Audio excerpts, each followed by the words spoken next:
Mesdames et messieurs, parce que je vois qu'il n'y a qu'un seul monsieur, si je ne me trompe pas, chers collègues, ah oui, monsieur, pardon, excusez-moi. L'association Agapa Suisse Romande est très heureuse de vous accueillir pour une nouvelle journée de conférence placée sous le thème Deuil périnatal et histoire de vie. Dans notre travail d'accompagnement des mamans, des couples et des familles touchées par une perte de grossesse, nous avons eu l'occasion de remarquer que la perte d'un enfant en cours de grossesse peut réveiller des blessures anciennes et qu'un événement de vie récent peut rappeler la douleur d'une perte de grossesse. Il nous a paru intéressant de réfléchir sur l'imbrication de ces événements dans le vécu d'une personne. Pour nous aider dans cette démarche, nous avons fait appel à deux conférencières, le docteur Mathilde Morisot-Harari, pédopsychiatre et psychanalyste au CHUV, chef de clinique au service de pédopsychiatrie de Liaison, et le docteur Marie-Josée Soubieux, pédopsychiatre et psychanalyste à Paris. Vous entendrez aussi une présentation de cas et un témoignage. Sans plus attendre, je vais donner la parole au docteur Mathilde Morisot-Harari, qui est psychiatre et psychothérapeute de l'enfant et de l'adolescent, et qui s'est spécialisée en psychiatrie périnatale. Elle travaille au CHUV, en particulier dans les services de la maternité et de la néonatologie. Le thème de sa conférence est « La perte de grossesse, une crise dans la crise ». On se réjouit de vous entendre. Voilà, bonjour à tous. Bonjour mesdames, bonjour monsieur. Donc je vous remercie la Fondation Agapa de m'avoir invité aujourd'hui à participer à cette journée sur la perte de grossesse, le deuil périnatal. Je pense que c'est important qu'on puisse en parler pour ce sujet qui est encore parfois malheureusement trop silencieux. Et donc je vais donner deux conférences aujourd'hui. La première que j'ai intitulée « La perte de grossesse, une crise dans la crise ». J'avais envie un petit peu de commencer cette journée en parlant de la grossesse en général. On s'était aussi mis d'accord avec Madame Soubieux pour éviter le plus possible qu'il ait été redit dans cette journée, vu que les thèmes de nos conférences sont quand même assez proches. Donc on a fait le choix que je débute cette journée en parlant de la grossesse en général et de vous montrer un petit peu comment cette grossesse peut être une période de crise pour la femme qui la vit et le père qui la vit en parallèle aux côtés de sa compagne. Donc la grossesse, je pense qu'il faut pouvoir dire que c'est pas toujours une période merveilleuse. Alors ça l'est parfois heureusement, mais je crois qu'il faut sortir de cette image d'Épinal comme quoi la femme enceinte est forcément épanouie, remplie de bonheur et dans une période rose. Il y a aussi des grossesses qui sont difficiles, même en dehors de toute problématique en lien avec le bébé ou en lien avec des problèmes physiques, une grossesse à risque. Même une grossesse dite physiologique, normale, peut entraîner des difficultés et opérer un chamboulement psychique pour la femme qui est enceinte. Donc, pour certaines, je ne veux pas faire non plus... pas dresser un tableau catastrophique. Certaines femmes vivent leur grossesse de façon très harmonieuse et heureuse, mais il y en a aussi un certain nombre qui passent 9 mois pas tout à fait faciles et qui ont souvent de la difficulté à avouer que cette grossesse n'est pas forcément un état de béatitude complet et qu'il y a aussi des difficultés en lien avec l'arrivée de cet enfant. La roulette. Donc stress et grossesse, j'avais envie d'en dire un mot parce que dans le contexte actuel, c'est vrai que c'est un sujet assez à la mode. On entend beaucoup ce thème-là dans la presse. Il y a souvent des articles dans les journaux qui associent finalement ce nouveau concept de stress qui est très à la mode avec la grossesse. Je me suis amusée à taper sur Google les deux mots et j'ai obtenu pas moins de 1 million de résultats pour vous donner un peu l'ampleur du phénomène. Et puis, dans mes consultations, quand je rencontre des femmes enceintes, c'est vraiment une question qui revient de façon récurrente. Mais je vais pas bien, je suis déprimée, je me sens angoissée. Qu'est-ce que je fais vivre déjà à mon bébé ? Est-ce que mon bébé va en souffrir ? Est-ce qu'il va ressentir mon état de mal-être ? Et bien évidemment que c'est une source de culpabilité importante pour les femmes de se demander ce qu'elles peuvent transmettre comme ça à leur bébé. Et puis il y a tout un mouvement aussi actuellement d'une certaine critique de l'hypermédicalisation de la grossesse, où certains pensent qu'on a transformé cette étape naturelle en une maladie grave, et que c'est finalement cette hypermédicalisation, tout ce suivi médical autour de la grossesse qui peut générer effectivement du stress chez les patients. Alors ça, c'est un débat qui sera intéressant peut-être d'avoir, qu'on va peut-être pas aborder complètement aujourd'hui, mais on a comme ça une certaine critique peut-être du monde médical en disant que ça induit du stress pour les femmes. J'ai repris cet index des événements qui changent la vie, qui a été fait il y a un petit moment déjà, en 1967, par Holmes, qui a un peu répertorié et classé les différents événements stressants qui peuvent arriver dans une vie. Et puis vous voyez que la grossesse, elle arrive relativement en bonne position, là, après le décès du conjoint, un divorce, une séparation, une maladie importante. Bon, il y a le mariage qui arrive avant quand même. Mais pour vous dire que c'est pas nouveau que la femme qui vit une grossesse et son conjoint peuvent décrire cette période de la vie comme stressante. J'ai juste mis la suite là pour vous donner une idée. Les ennuis avec la belle famille, c'est 29.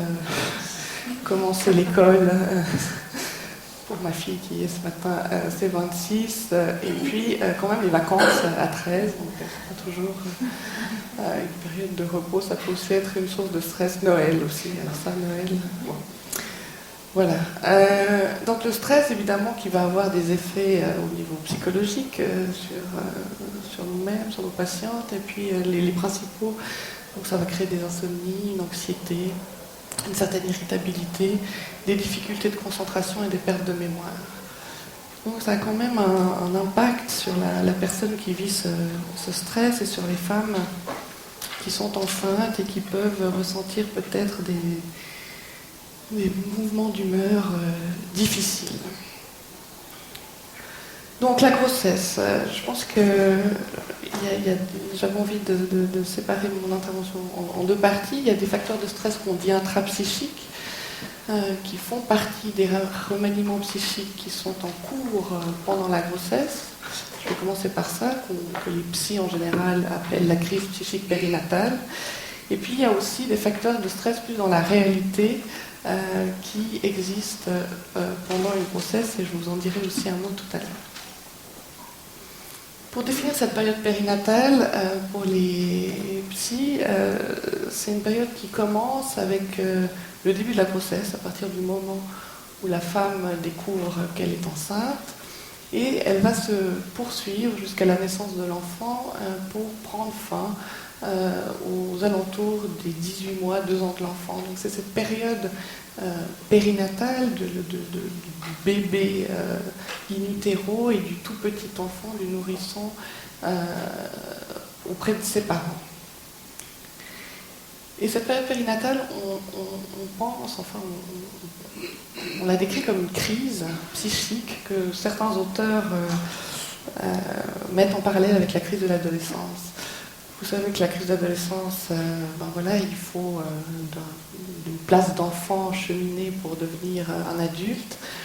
C'est une période, pour ceux qui s'en souviennent, ou qui la vivent avec leurs propres enfants, qui est une période mouvante, qui peut être explosive, avec beaucoup de changements dans l'attitude du jeune. Et ce qui se passe pour le jeune qui traverse cette crise d'adolescence, c'est qu'il doit changer son identité d'enfant, il doit devenir un adulte, et il remet en question un petit peu les relations qu'il a avec ses parents, sa façon d'être au monde, ses relations avec ses pairs.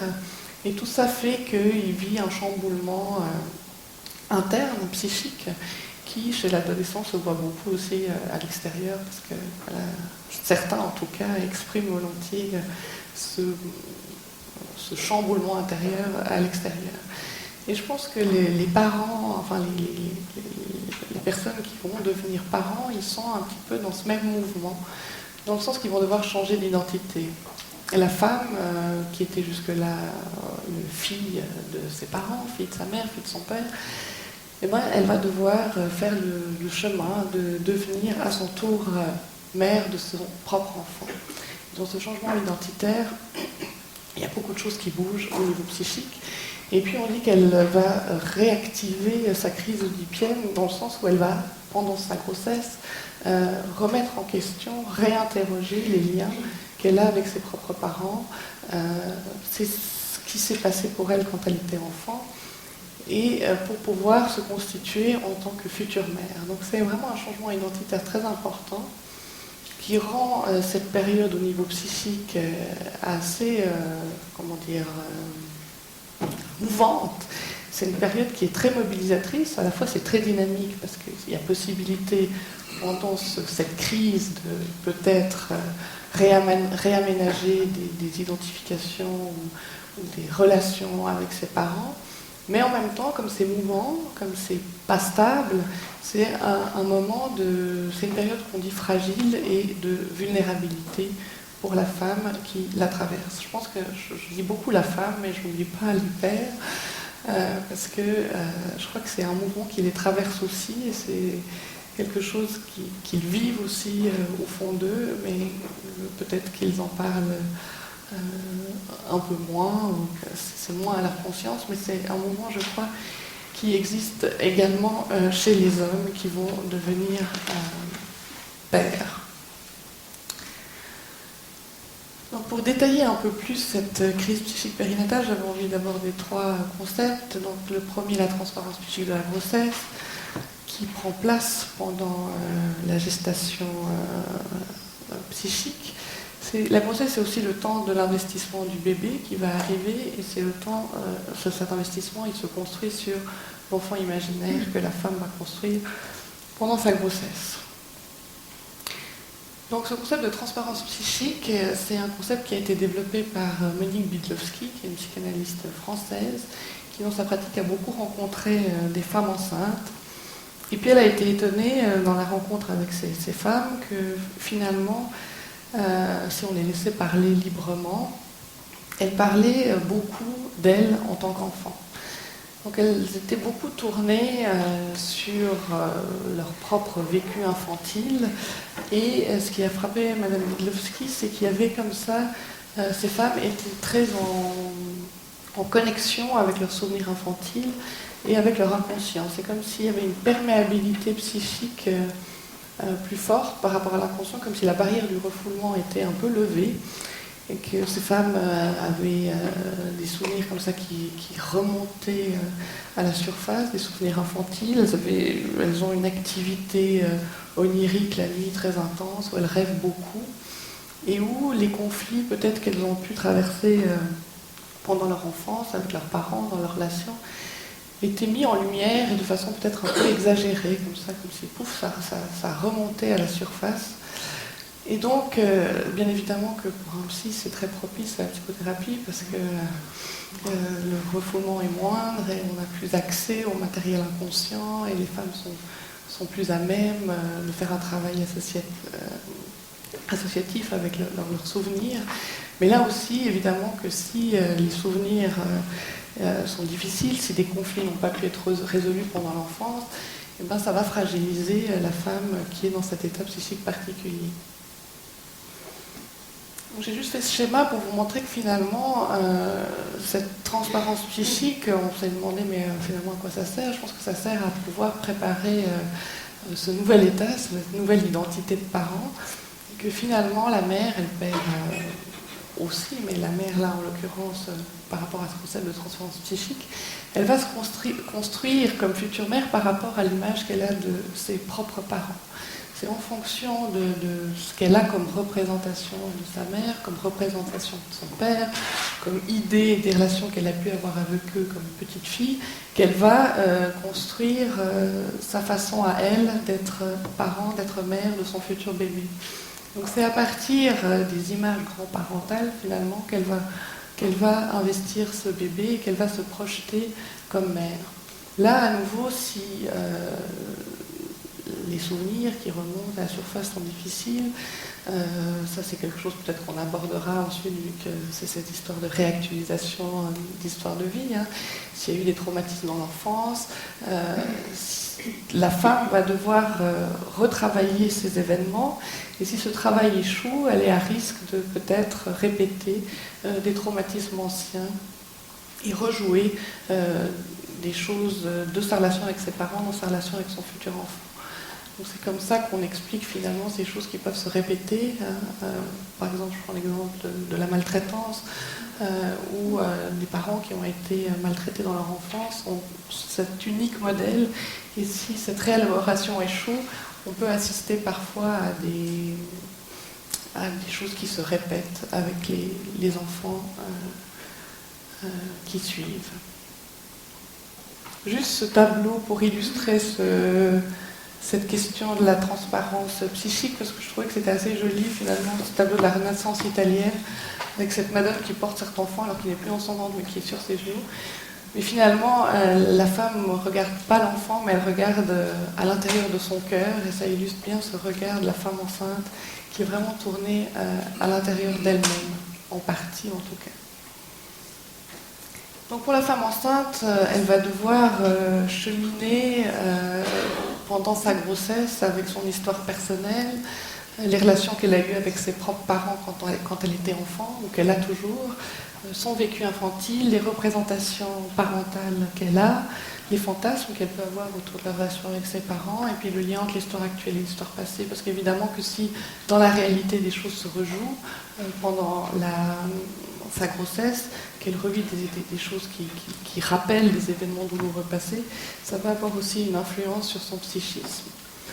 Donc, tout ça pour vous expliquer que c'est une période qui peut être fragile. Hein. Je ne veux pas dire que c'est pour toutes les femmes le cas, mais pour certaines, ça peut être une période de vulnérabilité. Et je pense que c'est ça qui explique qu'il y a une recrudescence dans le troisième trimestre des psychopathologies chez la femme. Donc la femme enceinte, dans le troisième trimestre, elle est plus à risque de développer une pathologie psychiatrique, principalement la dépression, des troubles anxieux. Et cet état émotionnel, évidemment qu'une femme déprimée va pas bien, une femme angoissée non plus, et cet état particulier dans lequel elle va se trouver, avec ces difficultés-là, va avoir une influence sur l'investissement émotionnel du bébé. Et ça va déjà colorer, si vous voulez, le lien qu'elle pourra avoir dans la suite, dans le postpartum, avec son enfant. Donc c'est très important de pouvoir repérer ces femmes-là pour pouvoir évidemment prendre en charge les dépressions antépartum. On sait qu'une femme qui est déprimée pendant la grossesse est très à risque de faire une dépression du postpartum. Il y a d'ailleurs eu une étude là qui s'était faite à Genève sur cette dépression du prépartum qui a montré que si l'accouchement se passait dans de bonnes conditions, la femme pouvait résoudre quelque chose à travers cet accouchement réparateur et qu'il y avait moins de risques que la dépression se poursuive dans le postpartum. Mais enfin, je pense que c'est des choses qu'il faut pouvoir prendre en compte et pouvoir offrir un soutien à ces femmes qui développent pendant la grossesse des troubles psychiatriques. L'investissement de l'enfant, donc ça c'est quelque chose aussi qui se met en route pendant ce temps de la grossesse. Je crois que c'est un concept qui est très variable. Hein. Ça, on est vraiment au cas par cas. Il n'y a pas une date au 3e mois, paf, ça commence. C'est très différent selon les femmes. Il y a des femmes qui présentent un investissement de l'enfant même bien avant d'être enceinte. Là, je pense à la clinique, par exemple, de l'infertilité, ou des femmes qui sont dans des procédures médicales pour tomber enceinte, peuvent déjà investir un enfant bien avant d'être réellement enceinte dans la réalité. D'autres attendent les 3 premiers mois, se retiennent parce qu'elles savent que dans les 3 premiers mois de grossesse, il y a un risque de fausse couche augmenté. Et puis il y a des femmes qui ne développent pas d'investissement de la grossesse. Là, évidemment que c'est quelque chose qui existe. C'est rare, mais ça existe. Et ces femmes-là, évidemment qu'il faut aussi pouvoir les suivre et les aider parce qu'elles sont très coupable de cet état-là, et ça va colorer aussi la relation qu'elles auront avec l'enfant au moment de sa naissance. Dire un mot peut-être ici des dénis de grossesse, hein, vous savez, c'est des gestations qui sont niées par la femme, il n'y a pas du tout de gestation psychique de l'enfant, on sait au moment où ces femmes accouchent qu'il peut y avoir des difficultés dans la mise en place des premières relations avec l'enfant. Encore un mot sur l'investissement de l'enfant, pour vous dire qu'on peut assister dans certaines situations à des suspensions de cet investissement. Là, je pense par exemple à toute la question des diagnostics prénataux, ou quand il peut y avoir à ce moment-là un doute, quand il y a une pathologie chez le bébé, il y a certaines femmes qui suspendent l'investissement, certains pères aussi, qui arrêtent de penser à l'enfant, qui arrêtent de se toucher le ventre et qui sont comme ça dans une attente pour voir un petit peu ce qui va arriver, quels vont être les résultats des examens médicaux. D'autres n'ont pas de suspension d'investissement, hein, c'est vraiment au cas par cas, mais c'est quelque chose d'assez particulier qu'on peut voir, et une fois que la femme est rassurée, et pouf, tout d'un coup ça reprend comme si rien ne s'était passé. Dire un mot de la naissance quand même, un moment extrêmement important dans la vie d'une femme, un accouchement qui peut être vécu, je l'ai dit tout à l'heure, comme un moment très réparateur, très narcissisant pour la femme quand ça se passe bien. C'est un moment où elle se sent pas toute puissante, mais où elle a fait un truc incroyable, elle a mis au monde un bébé qui va bien. Et il y a, dans ce moment-là, une augmentation de la confiance en soi chez les mères. Mais ça peut aussi être des moments difficiles, hein. Vous savez que les accouchements peuvent être vécus difficilement. Ça peut rester des éléments traumatiques dans la vie d'une femme, et ça peut aussi avoir une influence sur la mise en place des premiers liens avec ce bébé. Et puis la naissance, c'est aussi le moment où l'enfant imaginaire, donc cet enfant que la mère s'est construite, a rêvé, fantasmé pendant la grossesse, cet enfant qu'elle porte en elle depuis qu'elle est toute petite, depuis qu'elle joue à la poupée, cet enfant qu'elle a pensé, imaginé, fantasmé, rêvé, va rencontrer l'enfant réel qui parfois n'est pas tout à fait, ne colle pas tout à fait avec l'image qu'elle avait pu s'en faire. Et là aussi, si le psychisme de la femme n'est pas suffisamment souple pour accepter l'enfant dans sa différence, dans le fait qu'il n'est pas exactement comme celui qu'elle avait imaginé, on peut assister à des difficultés dans la mise en place des premiers liens. Là, par exemple, on peut penser à des enfants qui naissent avec une malformation. Ça peut être difficile pour la femme d'accepter l'enfant dans sa différence. Et puis une fois que le bébé est là, j'avais envie aussi de vous dire un mot sur un autre état psychique particulier qui fait un peu suite à la transparence psychique de la grossesse, c'est cette préoccupation maternelle primaire que Winnicott, qui est un psychanalyste anglais, avait mis à jour. Hein, où il disait que la femme entrait dans un état d'hypersensibilité, elle était en lien physique avec cet enfant, dans une empathie extrême, et que cet état lui permettait de décoder les besoins de son bébé et de pouvoir penser pour lui. Et la mère doit être en suffisamment bonne santé pour pouvoir entrer dans cet état particulier et pour pouvoir être dans cet état d'empathie extrême avec l'enfant pour pouvoir lui apporter les soins dont il a besoin, parce qu'un bébé, il a besoin qu'on s'occupe de lui dans les premiers temps, et c'est la mère principalement qui fait le relais et qui décode les besoins du bébé et qui y répond le mieux possible. Et donc une femme déprimée, par exemple, qui est prise par des conflits psychiques qui lui appartiennent et qui sont compliqués, elle aura de la peine à entrer dans cet état de préoccupation, et il peut y avoir, dans certains cas, des troubles de la relation et des difficultés d'accordage entre cette mère non disponible et ce bébé qui a besoin qu'on lui décode les signaux qu'il envoie. Et puis il faut être aussi en bonne santé pour pouvoir en sortir, parce qu'au bout de quelques semaines, l'enfant il n'a plus besoin de cette attention constante. Une distance doit aussi se créer entre la mère et l'enfant. La mère ne doit pas toujours répondre à la minute, le bébé doit pouvoir attendre, c'est aussi comme ça qu'il va pouvoir développer sa capacité à penser, et donc la mère doit aussi pouvoir sortir de cet état-là et pour laisser une petite autonomie à son bébé nouveau-né. Voilà un petit peu pour ces facteurs de stress intrapsychique, enfin que j'appelle comme ça, ces remaniements psychiques qui fragilisent la femme pendant sa grossesse. Alors bien évidemment qu'il y a aussi des facteurs de stress qui sont, je dirais, plus extérieurs, qui sont vraiment liés à l'état de grossesse.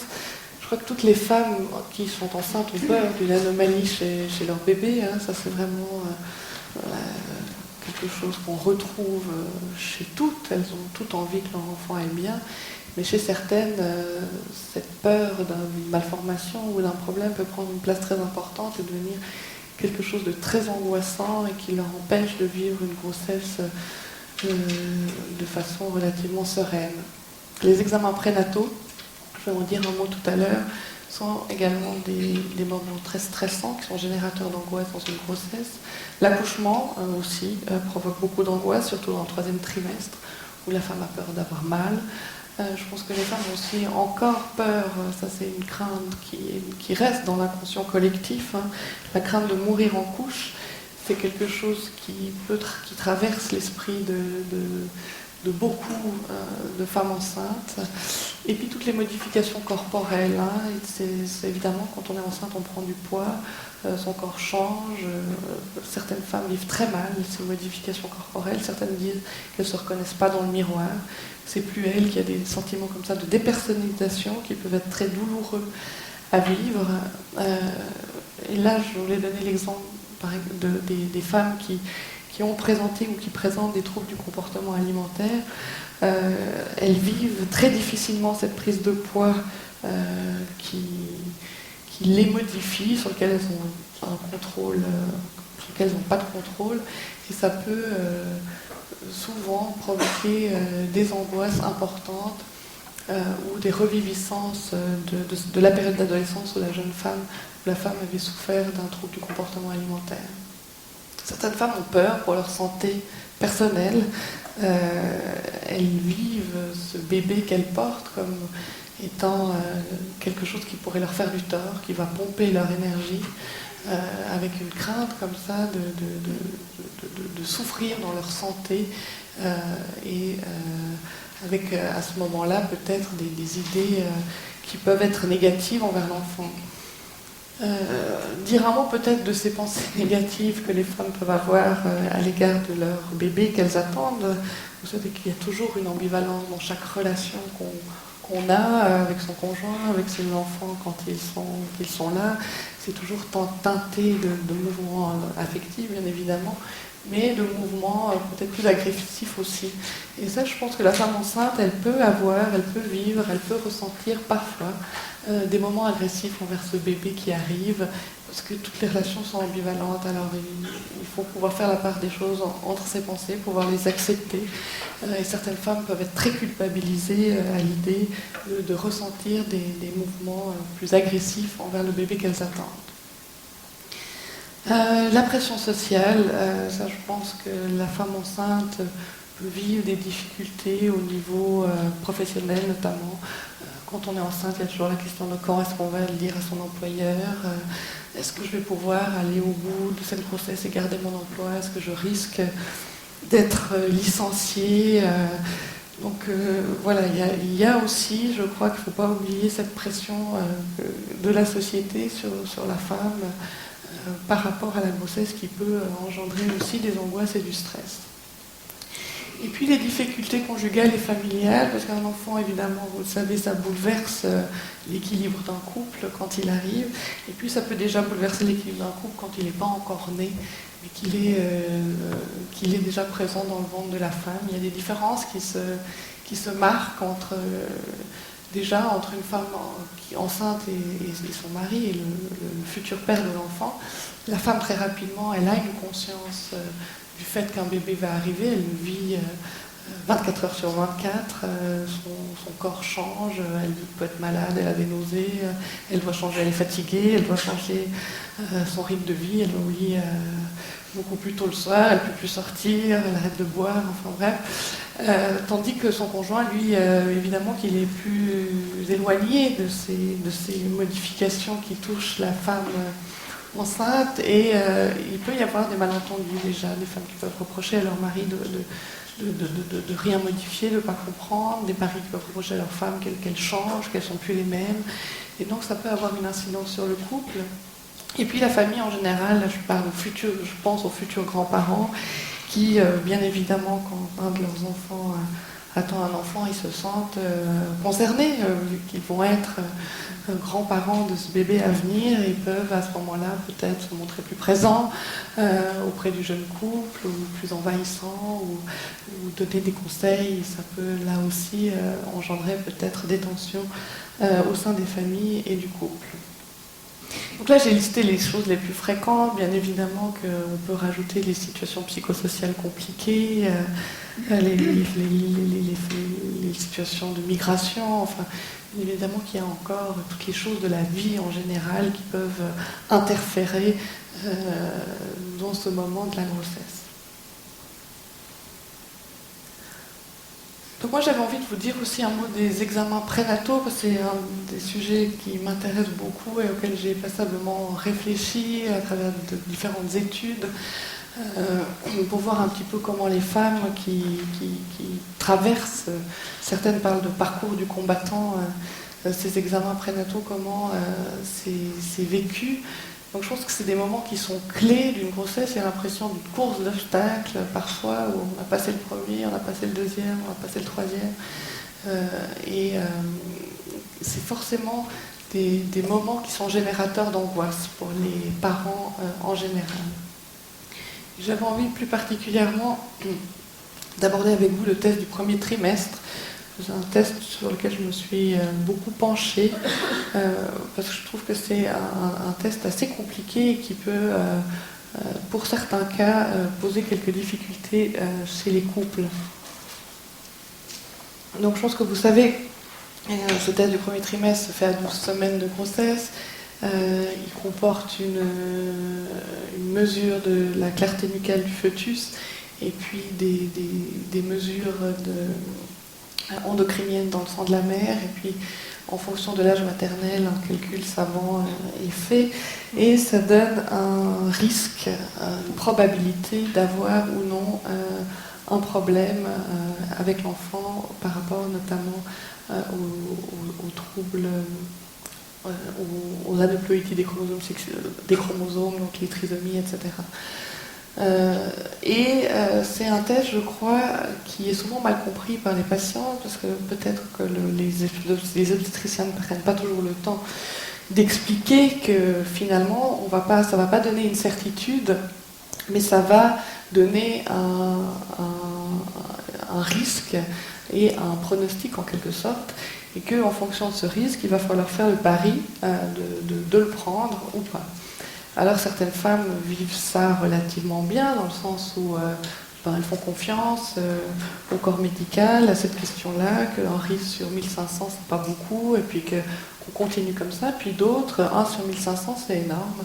Et là, finalement, ça vient montrer qu'il peut y avoir une difficulté avec cette grossesse et qu'on n'a pas de certitude quant à la santé de cet enfant. Donc plusieurs études se sont intéressées à cette question-là. Les études ont montré que les femmes ne comprenaient pas toujours, que la notion de risque était mal comprise, et que certains centres, notamment en Angleterre, proposent des consultations spécialisées où les couples rencontrent une sage-femme avant le test qui explique, s'assure que le couple a bien compris, que le couple est d'accord de faire ce test-là, avec ce que ça peut impliquer par la suite.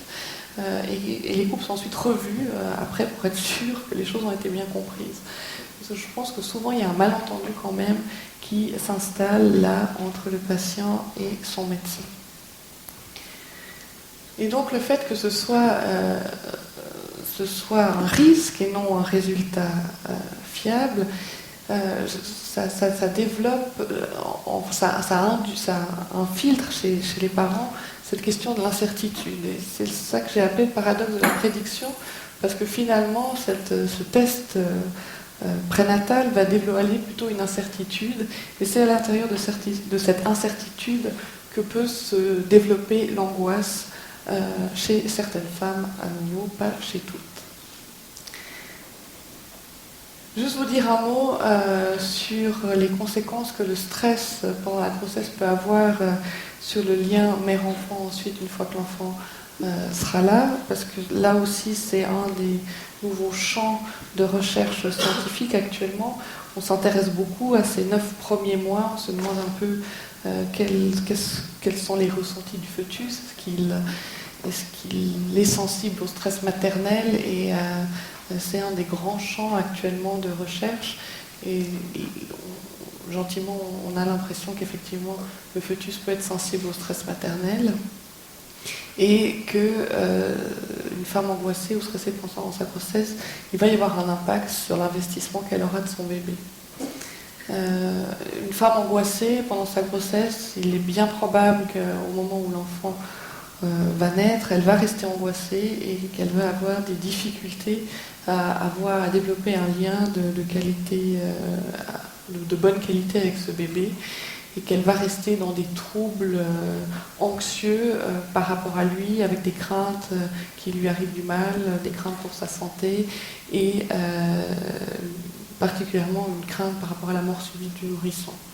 Et puis l'enfant, alors toutes les mères sont angoissées, c'est pas ça que je veux dire, mais et certains enfants s'en sortent très bien, mais certains enfants peuvent réagir à l'angoisse maternelle si elle est trop importante, en faisant des troubles, et aussi des troubles du sommeil ou des troubles de la séparation. Donc ça a quand même, ce qui est vécu pendant la grossesse aura une influence sur la suite de la relation mère-enfant et sur le devenir de cet enfant-là.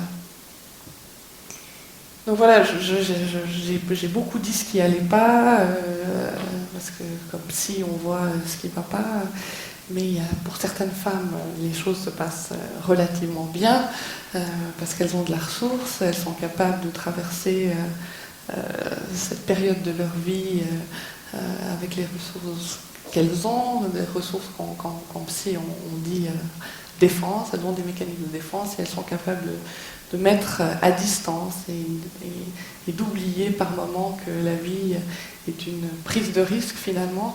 Et c'est ce qu'on fait tous les jours, on sait qu'on peut mourir d'une minute à l'autre, mais on n'y pense pas à chaque seconde parce que la vie serait vraiment trop compliquée. Et je pense que c'est ce qu'elles mettent en place pendant la grossesse, c'est qu'elles font confiance à leur corps, à leur bébé, au corps médical. Et elles ont, certaines en tout cas, j'espère beaucoup, comme ça la confiance que les choses vont bien aller. Donc elles peuvent avoir du plaisir dans leur grossesse parce qu'elles n'y pensent pas tout le temps au fait que quelque chose pourrait aller mal. Mais bon, il y a des femmes pour qui c'est plus difficile, où cet état de grossesse va révéler une fragilité et elle va développer des symptômes. Et pour dire un mot de la prévention, c'est parfois difficile de repérer ces femmes-là, celles qui sont plus fragiles, parce que d'une part, c'est compliqué quand on est enceinte d'aller dire qu'on va pas bien, parce que là, à nouveau, on devrait être heureuse, on attend un bébé, c'est la chose la plus merveilleuse au monde, et d'avouer à son entourage, à son conjoint, à son médecin, que non, c'est compliqué, c'est pas toujours facile. Et puis qu'il y a quelque chose d'un effet que j'ai mis pervers, mais enfin un effet difficile de l'information généralisée, parce que de dire à une femme, en tout cas, il ne faut pas vous stresser pendant la grossesse, parce que ça ira, ça va être difficile, puis ça aura une conséquence sur votre bébé, c'est compliqué, c'est comme finalement la femme va stresser à l'idée de stresser. Donc c'est pas tout simple de faire une prévention sans non plus être dans un discours culpabilisant. Alors comment ça va, comment vous vivez votre grossesse, j'espère que tout va bien, parce que évidemment que là, on est à risque de culpabiliser les femmes. Donc je pense que pour pouvoir au mieux aider ces femmes qui vivent des grossesses difficiles, il y a une nécessité de mettre en place une intégration interdisciplinaire, de pouvoir travailler en réseau, et que bien évidemment qu'une grossesse doit être suivie d'un point de vue médical, mais qu'il faut aussi pouvoir assurer à la femme enceinte une sécurité émotionnelle et s'assurer qu'elle est sereine avec sa grossesse aussi au niveau psychique. Et que si la femme enceinte sent qu'autour d'elle il y a une prise en charge cohérente, qu'on se soucie aussi de sa gestation psychique et pas que de sa gestation physique, elle va pouvoir être rassurée. Donc il faut pouvoir lui offrir une sécurité émotionnelle pour que ce moment de grossesse se passe le mieux possible pour elles. Et puis pour celles qui ont besoin d'un soutien plus spécifique, d'un soutien psychothérapeutique, je crois que la mission du psychothérapeute sera d'aider la femme enceinte à décoller le présent de la grossesse, les angoisses liées à cette grossesse particulière avec les traumatismes passés, et ça en rejoint ici le thème de cette journée.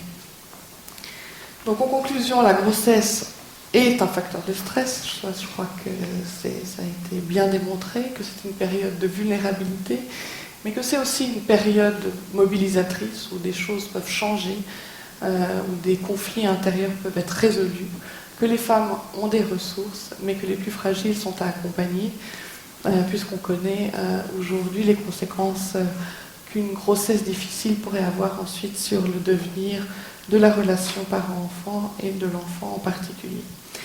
Et donc, pour boucler la boucle, bien évidemment, que quand survient une difficulté avec un fœtus, quand survient une mort prénatale, et bien évidemment que ça survient sur un terreau, sur un terrain très fragilisé. C'est pour ça que j'avais intitulé cette première conférence « Une crise dans la crise », parce que on se retrouve là dans une situation très difficile à gérer pour les femmes et les couples. Voilà, je m'arrête là.